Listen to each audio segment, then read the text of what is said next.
We're going to explore psychoanalytic versus humanistic theories of personality. So on the side of psychoanalysis, we have Freud and Jung as our two main clinicians. Sigmund Freud was the one who coined the levels of consciousness and the ID, ego, and superego, which are all linked, as you can see in this iceberg diagram here. So our conscious is what we are aware of and what is happening in the moment. Our preconscious is being held and stored for us to retrieve at will. And our unconscious is repressed thoughts, feelings, and memories that will only really come out in certain aspects of therapy, like, for example, free association, which is where clients are able to express their thoughts and feelings without any sort of censorship and explores their unconscious mind. Sigmund Freud also coined the psychosexual stages of development. These include oral, anal, phallic, latency, and puberty.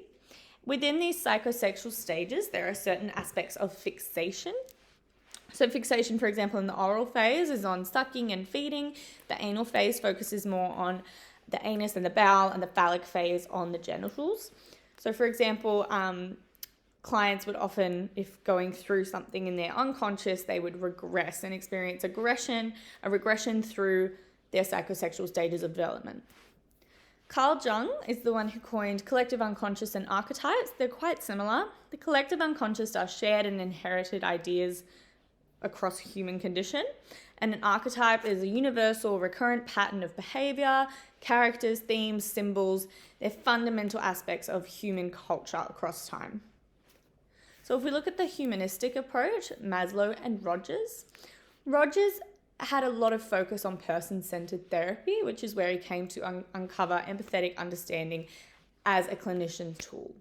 He explored elements of self-worth, conditional versus unconditional love and regard, organismic valuing, which is inherent self-esteem and what you need to love yourself, ideal self versus real self, congruence versus incongruence.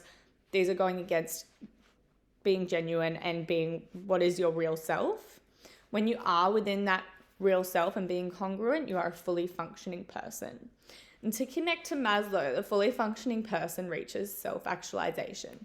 So Maslow was also quite interested in how to reach self-actualization, and he studied important figures in history like Lincoln, as if you hear Einstein, Eleanor Roosevelt.